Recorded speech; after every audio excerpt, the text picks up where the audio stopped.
Sadhu, sadhu, sadhu. Namo tassa bhagavato arahato samma sambuddhassa. Namo tassa bhagavato arahato samma sambuddhassa. Namo tassa bhagavato arahato samma sambuddhassa. Homage to the Blessed One, the Worthy One, the Supremely Enlightened One. Homage to the Blessed One, the Worthy One, the Supremely Enlightened One. Homage to the Blessed One, the Worthy One, the Supremely Enlightened One.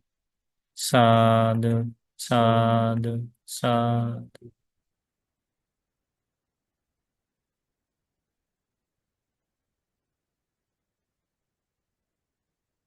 So, this is the discourse we were studying from the Anguttara Nikaya, Book of the 11th, Cetanākaraṇīyasutta.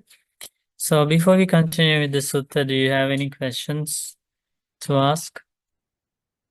Anything you would like to ask?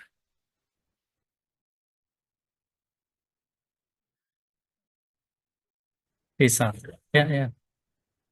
When you talk about the sensations of the body, first of all, when you say like to the sense of smell or taste, when you say mind, what is that related to? So, mind is one of those 6 senses. Yeah. Mind. So, how the mind contact happens for a feeling to arise? We have the mind. So, all the thoughts we experience, they arise in the mind. So, mind, and then the thought, and then the cognitive part of the thought. The mind should be kind of alive, active to cognize the thought, and that cognition is called consciousness, mind consciousness. When these 3 things come together, we call it mind contact. When mind contact happens, simultaneously the feeling happens. So, for example, let's say if mind and thought, if these things are not separated things, when angry thoughts arise, we cannot remove it. But because mind and thought, you can separate them out. So when anger arises, you can replace anger with loving kindness. So then angry thoughts can be removed using thoughts of loving kindness. That way you can understand these thoughts are not the same as mind. If the thoughts were same as the mind, then when they arise, you cannot do anything. Right? So that's why thoughts are called external objects. The mind is the internal object, right? And then so it's like this. The consciousness plays a very important role here in terms of cognizing objects. Imagine we have eyes, and we have visual objects in front of our eyes. If the eye is not functioning well, the consciousness would not arise. That means we won't see. We won't see anything. Even though our eyes are open and the visual objects are present, we won't see anything.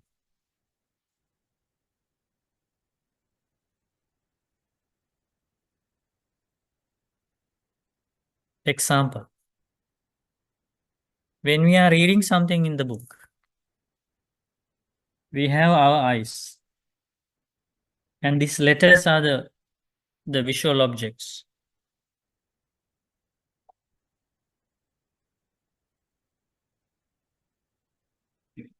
Even though we think we are reading, maybe we are thinking something else, right? At that time, instead of eye contact, something else is happening. What is that? Mind contact is happening. We are thinking about something else means mind contact. We have the mind and some kind of a thought, and the consciousness has arisen with related to the mind and the object.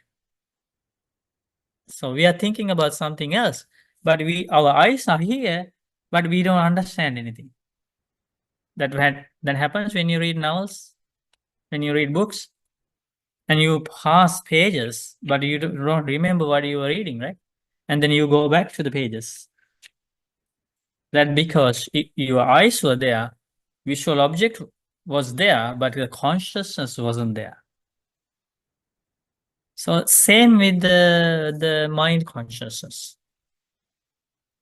So contact means always three things, right? Union of three things.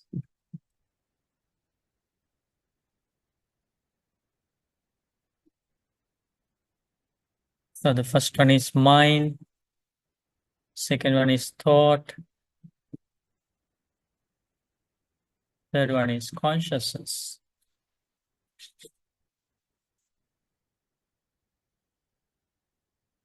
Combination of these three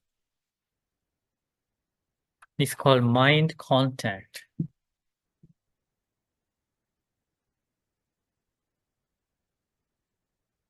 When these three things come together, we call it the arising of mind contact happens. As soon as mind contact arises, feeling arises.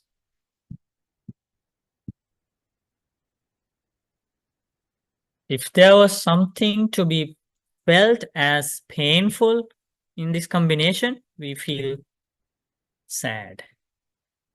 So feeling is threefold. Painful feeling, right? So painful feeling means sadness, worries, remorse, grief, anxiety, stress, depression. Everything is included in the painful feeling. If there was something to be felt as pleasant in this combination, then what kind of feeling? Happy feeling arises, right?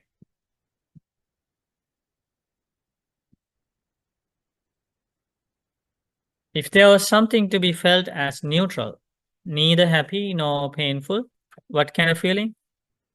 Neutral feelings arise. Neutral. Okay. But what is happening in our life is we don't understand this process at all. We don't see the causes and conditions behind the feeling. When the feeling arises, we completely cling to that feeling. Already clinging is there, ignorance is there, craving is there, and we identify ourselves within that feeling. We think, I am happy, I am sad. That's all we can think. And then since we have already identified ourselves with the feeling, we don't want that feeling to leave us, especially this happy feeling. We think feeling is I am, feeling is who I am, feeling is mine, feeling is myself, and I have the control over my feelings. So these feelings belong to me, and I am the one, I am the doer, I am the object, I am the subject, and I am everything.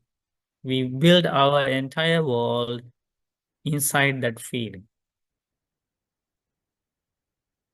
But unfortunately, something else is happening in the background.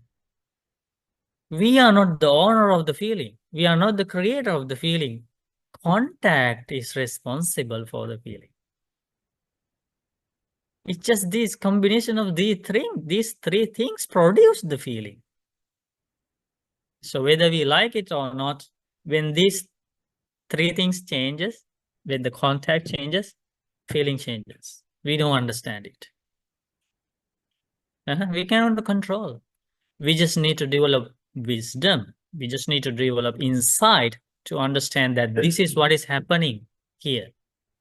So then then you give up the idea of holding on to this feeling, either painful, happy, or neutral. You give up the idea of holding on to it. So then you see what is really happening through your mindfulness and wisdom. When they arise, you see the truth of everything. You just observe things arise, things stay, things pass away. How? Things arise with the arising of causes, things stay as long as the causes exist, and things pass away as soon as the cause passes away. So you just observe that. So that is the goal. And it's a gradual training, it's a practice. So when happy feeling changes and a painful feeling arises, now you don't consider these things as yours. So then when painful feeling now arises, you are not that worried.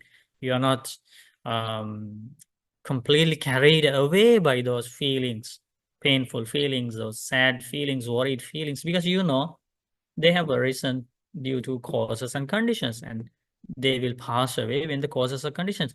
Doesn't matter if I cry for an entire year. If the causes are present, the feelings will stay. So then you understand crying is not the reason. Hate is it's not the solution. Sorrowing is lamentation is not the solution. Hate is not the solution. Solution for the problem of life is to observe the truth. To observe the truth, we need to understand the truth first. We need to understand how things happen. And that is what we are learning. Does that make sense? It's deep and subtle. Sorry? It's very deep. Yeah. So it's a gradual learning, gradual practice. But we have already started, right? That's good.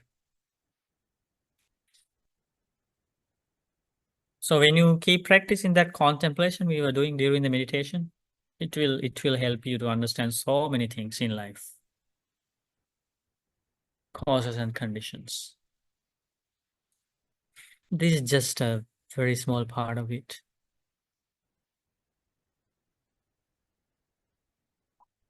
So in the mind of an enlightened person, what happens is, so in our life also, these three types of feelings arise, okay?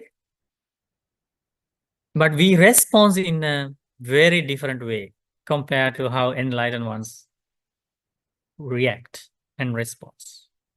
When happy feelings arise, we are overjoyed, excited, and we don't want the happy feeling to leave us, right? So many dreams we build, design our world, and so many things, so many stories happening.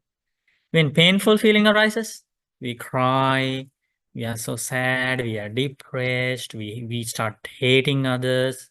All arise because of the aversion, painful feeling, another set of stories. And we are inside that cage. We don't know the way out.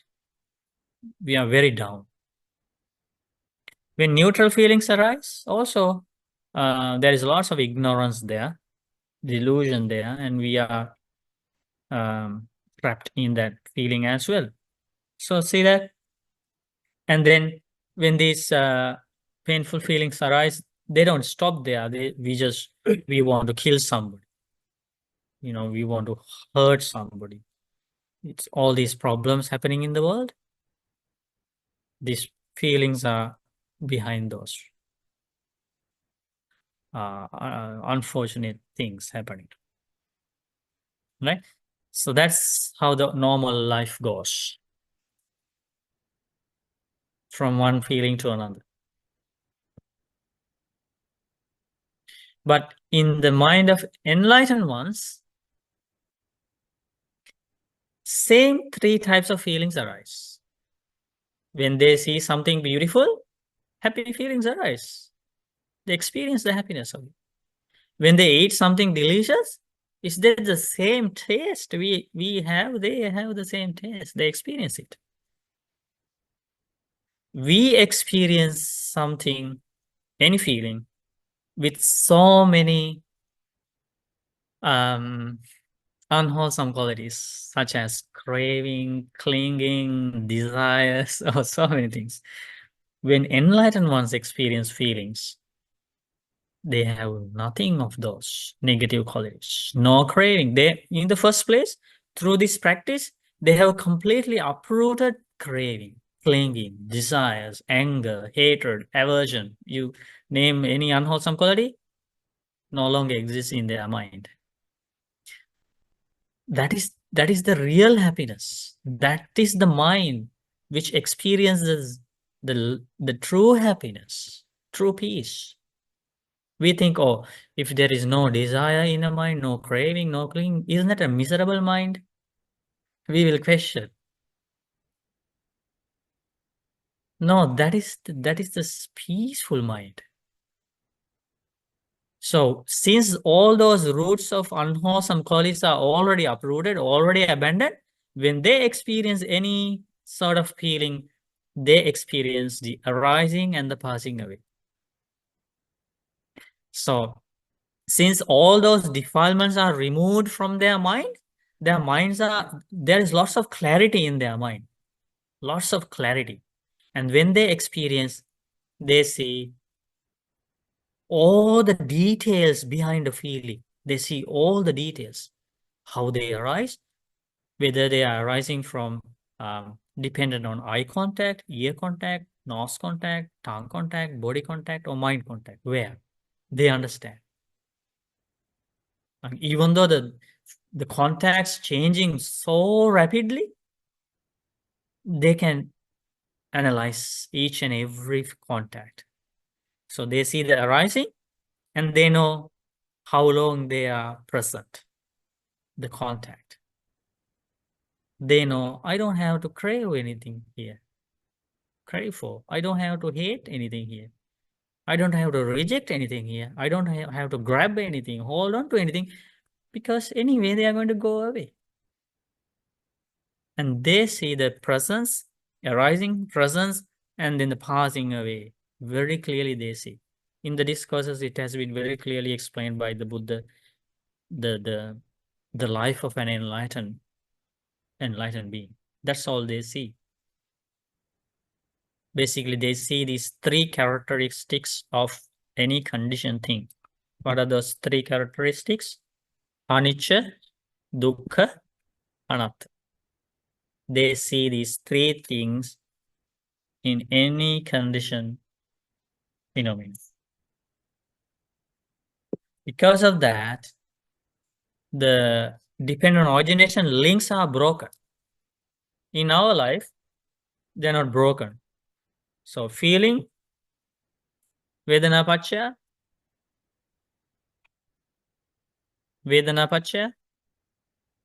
Tanha Bhante. tanha. Okay.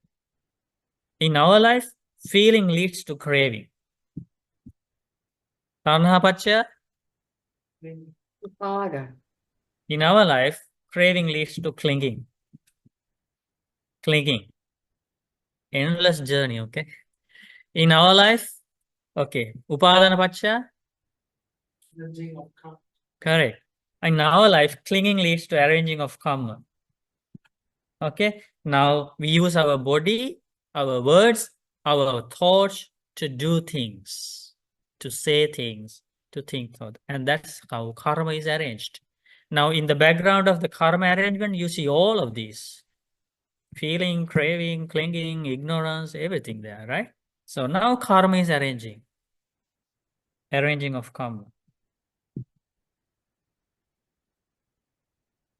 Bhavapaccaya.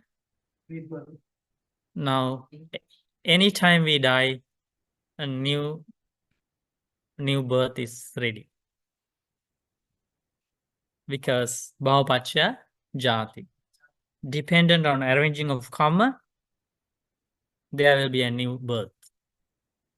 No matter how we die. Okay. While sleeping, doesn't matter. Karma has already arranged. Due to an accident, doesn't matter.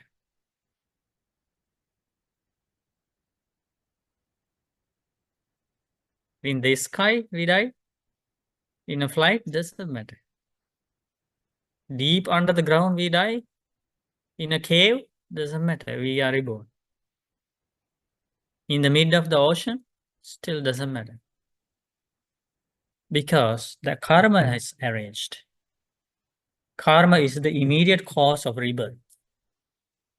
And why karma is arranged? Because of these other things, right? But in the enlightened one's life, instead of this thing, they have the cessation of feeling. Cessation of feelings means feelings are there, but the ignorance is gone, craving is gone, defilements are gone. It's just a bare feeling. No defilements are mixed in the feeling, right? So with the cessation of feeling, cessation of the feeling,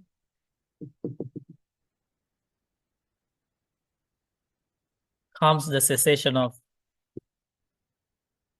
craving. Cessation of craving means no craving.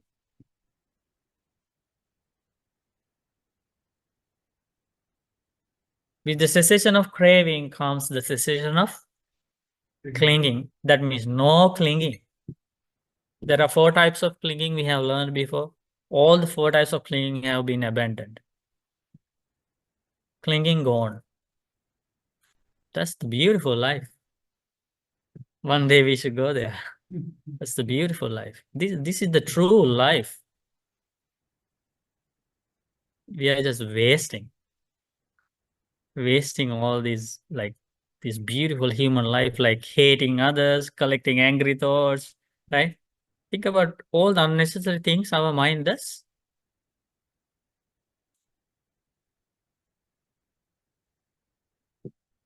With the cessation of clinging comes the cessation of, so cessation of arranging of karma means no karma arrangement. No karma arranging. That's the beautiful life. In our life, every time karma is arranged. Karma is arranged. But good karma and bad karma, both, okay? If we talk to person, Hmm. then how can we fight against bad people? You want to fight against bad people? Fighting is not good anyway. So how many? No, I understand your question. Think about all this. Okay, think about this. This is the enlightened one. This is the Buddha. Somebody is trying to kill him. Didn't he use his amazing goodness to win? Wherever you see these pictures. Okay, another one here. Elephant. The drunken elephant. Somebody sent this elephant to kill the Buddha. So Buddha didn't have any of unwholesome qualities, as you said, is only goodness, right? So Buddha used that one of those powers of goodness, which is the loving kindness. Buddha cultivated and spread and radiated the thoughts of loving kindness towards that elephant. And that was so powerful that the elephant was tamed, knelt down, and became the most humble elephant in the group. Didn't harm the Buddha at all. And of course, you will say, oh, that's the power of the Buddha, that's the life of the Buddha, and Buddha is very advanced and like that. But even other followers, the practitioners who are not yet enlightened, have used so many like good qualities to overcome the evil, to fight against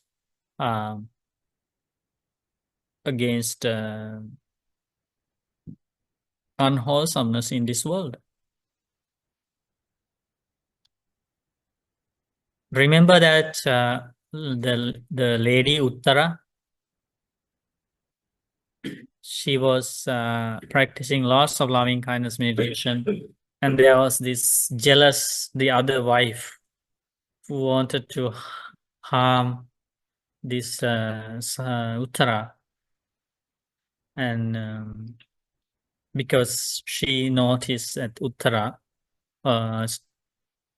smiled at the husband, right?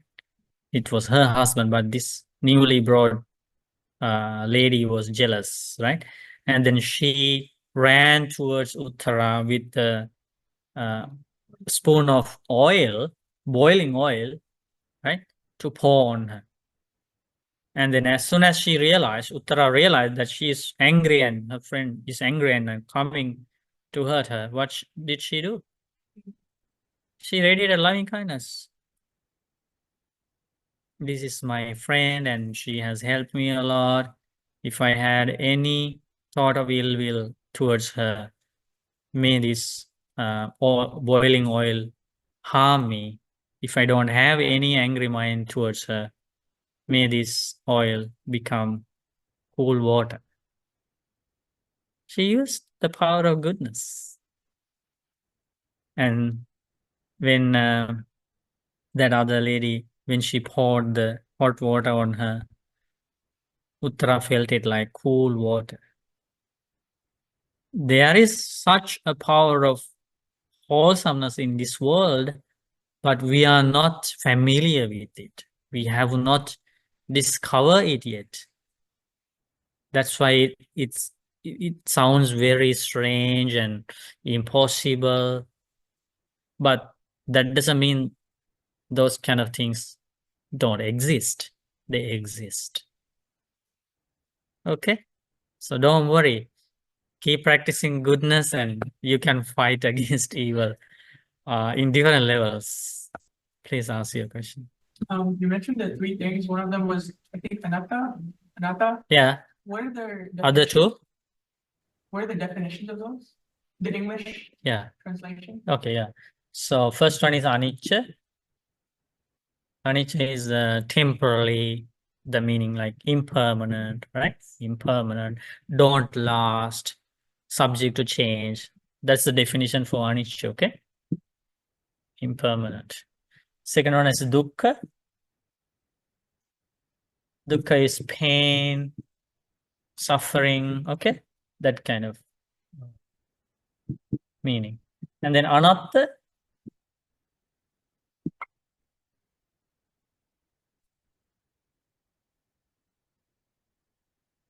Anatta definition. A short definition, like direct translation is non-self. Non-self. That means devoid of self. That means out of one's control. You cannot control. You cannot command. This should be like this. This shouldn't be like that. You cannot control. Example, eyes. You cannot control. They follow this natural law of aging, sickness, and death. You just accept them. Huh? You just accept it. Acceptance. Yeah, you just observe the truth. And if you don't observe it and you don't understand the truth, then you will have a sad life. Oh, my eyes were very good before. What happened to this? I cannot see anything. I cannot see my grandkids. I cannot see my kids. I cannot see anything beautiful in this world. What happened to me? See that? Right. But if you develop the wisdom to understand the non-self nature of all the conditioned things, like eyes, ears, nose, tongue, body, mind, vehicles, houses, husbands, wives, children, everything, all the conditioned things. So these three like signs are present in all the conditioned things. All the conditioned things. Conditioned things means everything that has arisen due to a cause. Since that thing exists, as long as the cause exists, the same nature is observed. They are subject to change, and the outcome is suffering, and they are non-self. So this is the nature, but we have not yet understood this. How we observe things, we observe impermanent things as permanent. We think they are going to last. And how we observe the painful things as happy. happy thing. So we chase after them, we go after them, we build our life around them. So because we think they are happy, but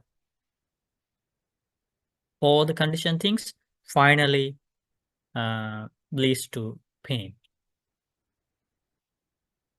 That's why, like, when we are separated from our loved ones, like before we are separated, we think they are the ones who bring happiness to us, and we think happiness is there, happiness is everywhere, we enjoy with loved ones. And then what happens when one by one our loved ones leave us? What's the outcome? Lots of pain, sometimes unbearable pain. That is what Buddha says. Outcome. This is the outcome. And when you face this outcome, if you don't want to lose your happiness, inner peace, you have to develop your wisdom. You have to develop your insight. That's the lesson of given to the world by the Buddha. It's nothing artificial. There's nothing magical. Just Buddha asks us to observe the true nature, and you find the true happiness there. Without seeing the true nature, if we travel around the entire world, universe, no solutions, no permanent solution.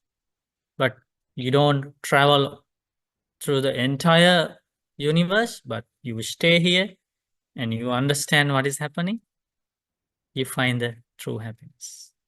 That's the lesson. Yeah, so this is, let me finish this one here. So remember, we learned that with the cessation of feeling comes cessation of craving, and then comes the cessation of clinging, and then comes the cessation of no karma, right? That means no karma arranging, right? Arahants speak, they walk, they do things, they think about things, but no karma. With the cessation of karma comes the cessation of rebirth. Yeah. Upada, bhava nirodha, jati nirodho, no rebirth. This morning, one mother came with the breakfast meal for the monks, and she was in hospital last few weeks. She had lots of physical pain, and she asked, what is the reason for my sickness? Is it a previous karma? And then I answered, reason is birth.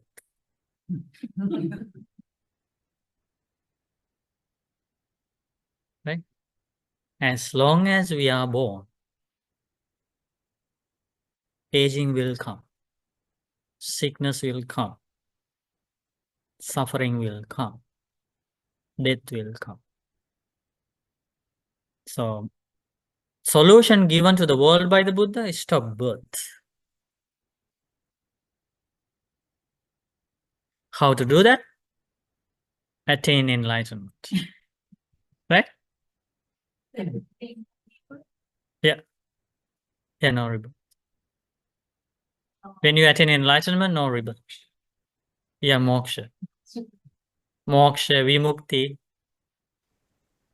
Yes. I was going to say, it's okay to cling to the Dharma. It's okay to It's cling to the okay Dhamma. pray to the Dharma.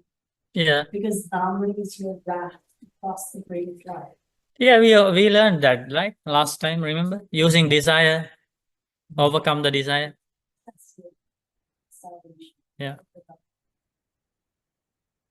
But it's not easy.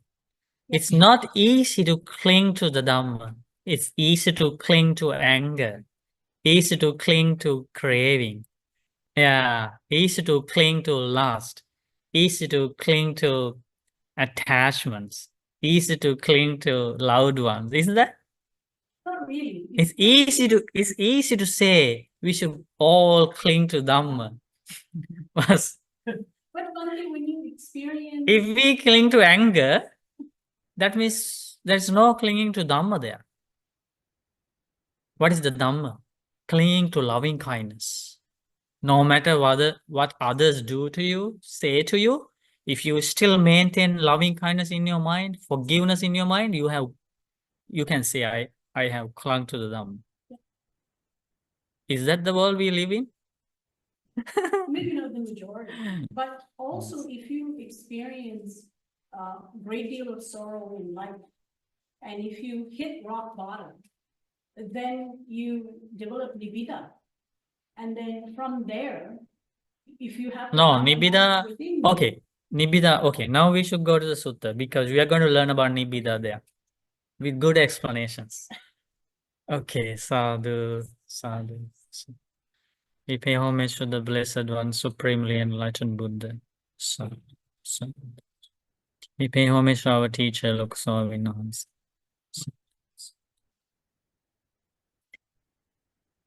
So, this is the sutta. Remember, the Buddha started the sutta explaining about the outcome of virtue. Remember that? Outcome of virtue, right? So virtue, does everybody understand the meaning of virtue? Virtuous life. That means you don't kill humans, you don't kill animals, you don't kill insects.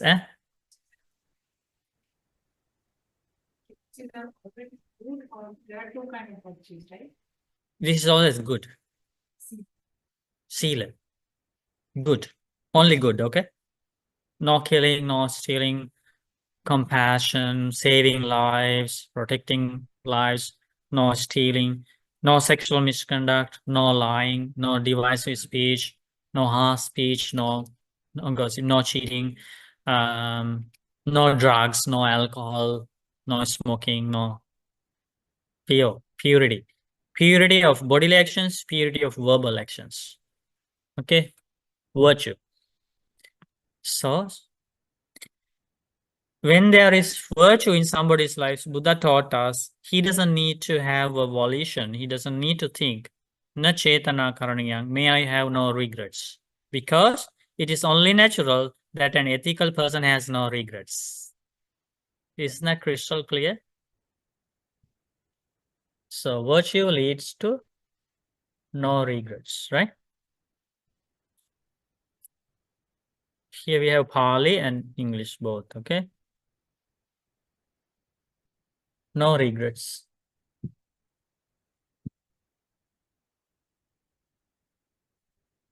Okay, when you have Buddha taught, when you have no regrets, you need not make a wish. May I feel joy. It is only natural that joy springs up when you have no regrets. Joy. No regrets leads to joy.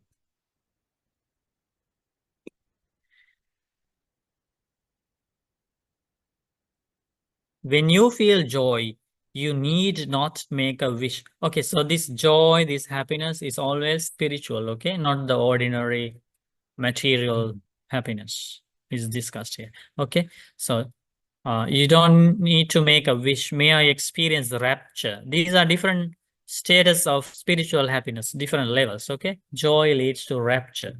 These are like advanced stages of happiness, and these kind of happiness are not mixed with defilements. Okay, so the other happiness we experience in our day-to-day life, when we watch a movie, when we eat something, when we do something, when we play, there is some happiness, and that is mixed with defilements. It's like mixed with poison.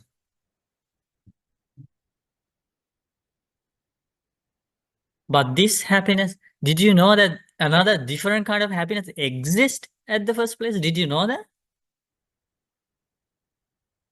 Many people don't know. Many people think only happiness available for them is through watching a movie, drinking alcohol, taking drugs, hurting somebody.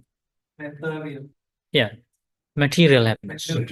Yeah, but an enlightened one should appear in this world to explain about a different realm of happiness giving something to someone. Yeah, that happiness. Yeah, generosity. Happiness coming through generosity, happiness coming kindness, helping others. And even if you go further, like advanced levels of happiness like this, Interesting. about wholesome things, you gain that happiness. Okay, are you sitting here with lots of miserable minds now?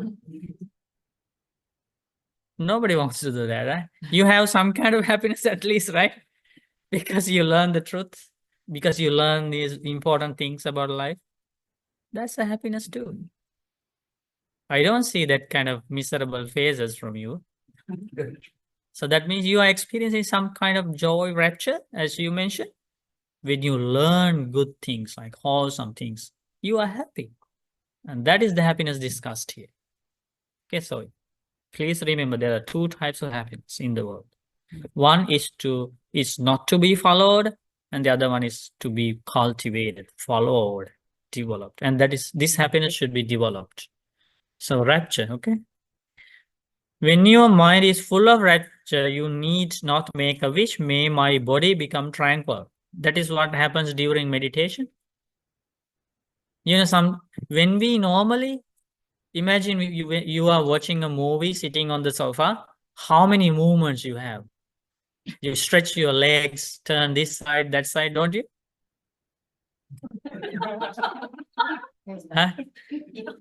Eating, doing so many things, right?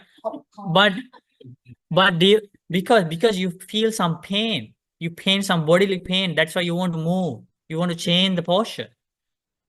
Imagine. But what do you do during meditation? Don't you like stay with the same posture for 15 minutes? You better video when you're at home. Whether you can sit in one posture, so how long you can sit. You video record.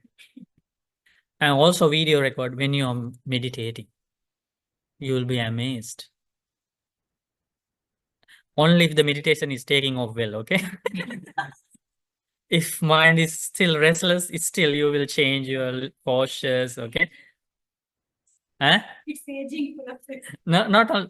Even if there is aging process, if you are a good meditator, less movements. Because this happens, rapture in the mind leads to the tranquility of the body. You don't feel pains and aches of the body. That's called tranquility. Tranquility. That is why, like, good meditators can sit 15 minutes, 30 minutes, 45 minutes, 1 hour, 2 hours, 3 hours, hours in one posture. And you know, in old times, it was like years and years. Why? You know, tapasvi. Yeah. Not years. You have not years. Okay. The maximum 7 days. That's called Nirodha Samapatti. There's a powerful absorption, meditative absorption called Nirodha Samapatti, the attainment of cessation of perceptions and feelings. Buddhas were able to attain that, Arahants were able to attain that, and non-returners were able to attain that. Okay, when you attain that, when those great beings attain that state, the heart stops working. It's still alive. Heart stops working, no breathing. We have learned the difference between a person who has attained that samadhi and a dead body, haven't we? We have learned it before. Dead body, the heart is not working, and this being's heart is not working, similar, okay? But dead body's lifespan is over, but this being's lifespan is still active. Dead body's heat is gone, it's cold. This body, heat is present. Difference between a dead body and a body of Nirodha Samapatti being. So 7 maximum, okay? Can you imagine it? That's also very, very remarkable because no eating, no drinking for 7 days. The life is survived through the meditation, happiness, joy. So, rapture leads to tranquility. You don't need to make a wish or a volition or anything like that. It just happens. That's the lesson here, right? When your body is tranquil, you need not make a wish. May I feel bliss. They have different Pali terms, okay? These are different levels of happiness. Now, mental happiness is transferred to bodily pleasure. That is what is happening here. Opposite, when there is lots of grief here, sadness here, body becomes sick. They are interconnected. Yeah. When you are stressed, you find diabetes, sugar problems, heart attacks. Don't doctors say that? Don't get stressed.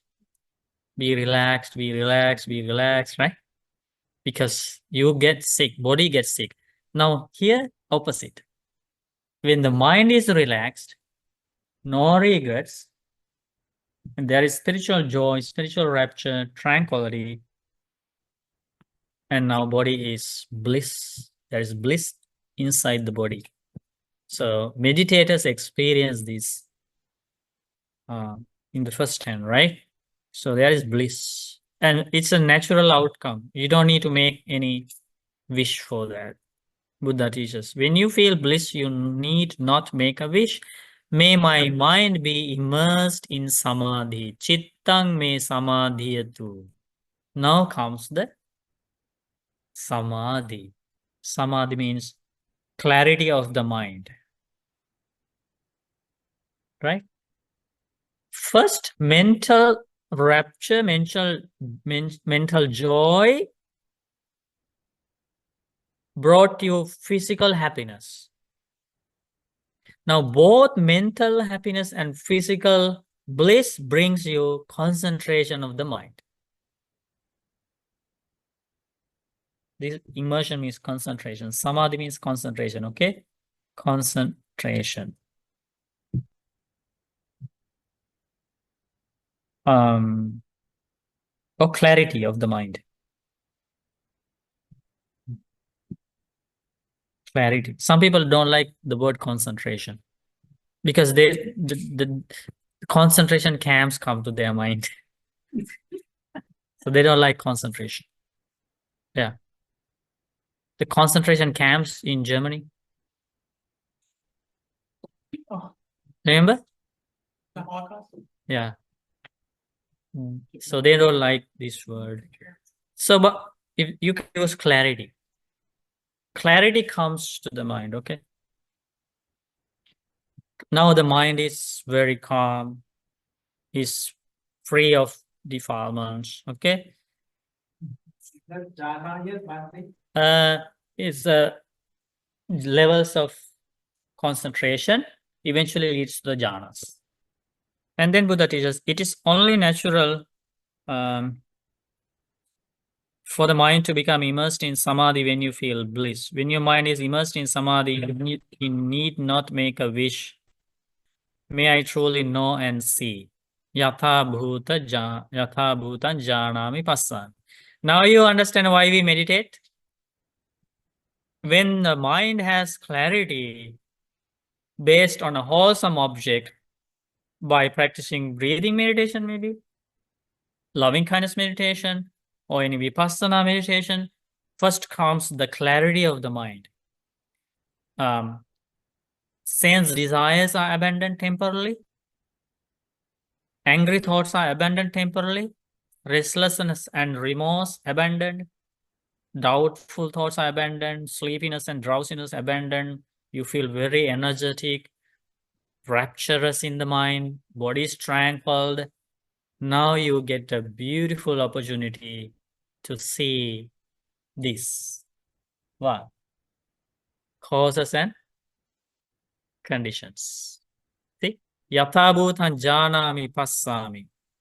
It is only natural to truly know and see of things when your mind is immersed in samadhi.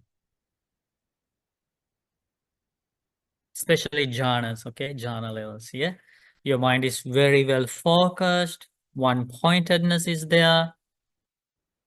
Major defilements are abandoned. Now you are going to see how these things happen. Now you are getting at Vipassana. First Samatha and now Vipassana. See, entire Noble Eightfold Path is discussed in this sutta. Everything here. Sila, right? Now Samadhi, right? Panya, everything. Panya means Vipassana, right? Now you understand the true purpose of meditation, like higher goals, is to see things as they really are. What are those things? Contact, feeling, craving, clinging, ignorance, all these things. You are going to understand now. To get to this point, it's a long process. Okay. Right? Cannot do in one day. That is what is we are trying here. In that long process means you need to learn a lot, practice a lot, meditate, right? Mindfulness, good thoughts, good words, good actions, volunteering, and all these things support to come to this stage. There were some great beings with powerful insights. Very few, okay? When the Buddha was alive, they just needed few hours to follow this path and reach the results. Question? Somebody had a question? Yeah, I was. Here. Please ask. Okay, so Yata Bhutan usually they say like it is what it is, right? Truly nature of the Yeah, thing. yeah. It is what it is. Yeah, this is the Pali word, okay? Yata Bhuta. To see things as they really are. To see as they things as they really are of what? Of what? True nature. Eh? True nature of Of thing. what? True nature of what? Thing, feeling, impermanent. Five aggregates of clinging. Okay? If you don't know this, for now just think about 5 aggregates of clinging means body, true nature of body, feelings, perceptions, volition, consciousness. You're going to understand the true nature of these things. And then seeing the true nature of things means true nature of 6 sense bases. 6 sense bases.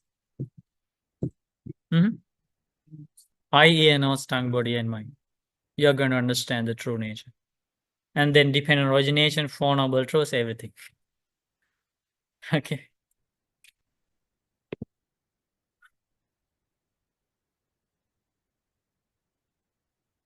Okay, I have one further question. Okay, let me finish this. It is only natural to truly know and see when your mind is immersed.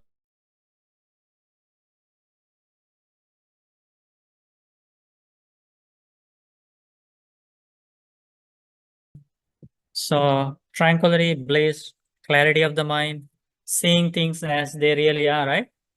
So, we go like this. Okay. Yatha Bhuta.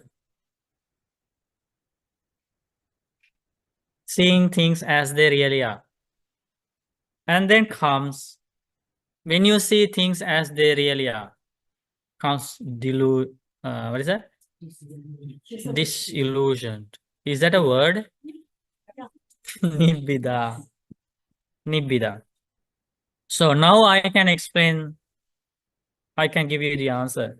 Okay. Nibbida means, Nibbida doesn't come when you suffer. If Nibbida comes when you suffer, then the hell beings are the ones to attain Nibbana first. Because they are the most suffering people. Nibbida doesn't come as a result of suffering. Nibbida comes as a result of seeing things as they really are. It's a knowledge. It's a part of wisdom. So this Nibbida is the immediate cause of detachment. Now you understand. We are suffering because of attachment. Attachment for the body, attachment for feelings, attachment for people, attachment for everything. Vimoksha, moksha means what? Liberation. Detachment. Letting go. Right? When you have this knowledge, Nibbida, you are close to detachment, dispassion, liberation, freedom. Okay, we are going to discuss about that next Saturday. Sadhu. Beautiful things start to come, okay? So this is what we have been studying so far. RVW, please ask your question.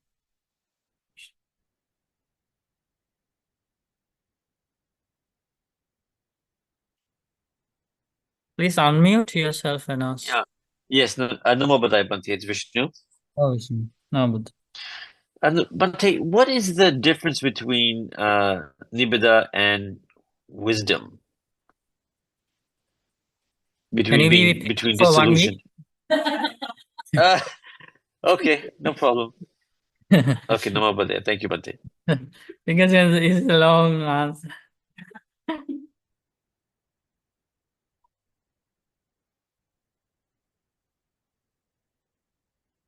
Questions for short answers are welcome. At least for now. You know, when you're in meditation and if you're in one of the jhanas and your concentration is really very strong, your mind, I don't know, my experience. Ask the question. Yeah, okay. Is that no thoughts come, it ceases.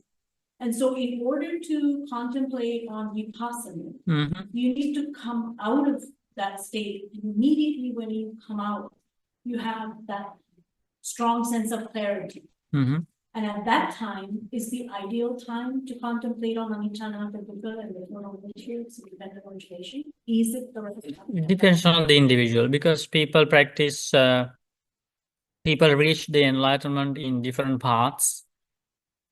One path is called samatha pubbangama vipassana.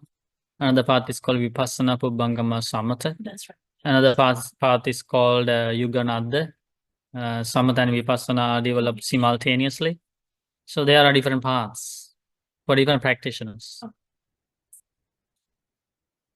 Any other questions? Normal breathing and deep breathing, breathe in, breathe out. Both are okay in meditation. Both way we can do meditation. Yeah. Like, but you just focus on what is happening. When you are breathing in, you don't think about other things. You just see what is happening. You are breathing in, breathing out. You keep focusing on that, and your mindfulness grows.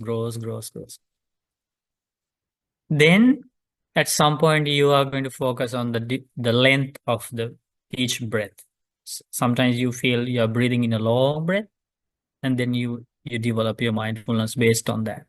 Sometimes short breath. You just aware of it. It's still natural breathing. You don't do it deliberately. Okay. Even 5 minutes, 10 minutes a day, it will help you. Just start with very short time. Whenever I try to meditate in morning, for a few hours, I can keep my mind calm and patiently I can handle my kid. And Handle what? if my kid, I have 5 years old kid, if she does, tantrums and everything, obviously we get angry. Hmm. But if I do meditation in morning, it keeps me stay calm. See, Yes. And you have the tool. You have the tool.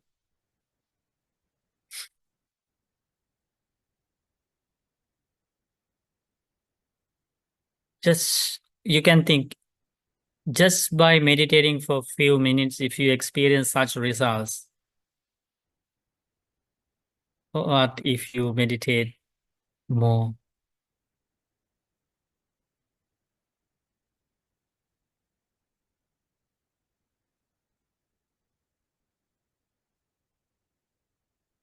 Everything we learn is wholesome, right? We spent 2 hours. We didn't learn about any magics, any artificial things, anything that hurts us or hurts others, right? This is the beauty of it. This is the teaching we need to learn and practice.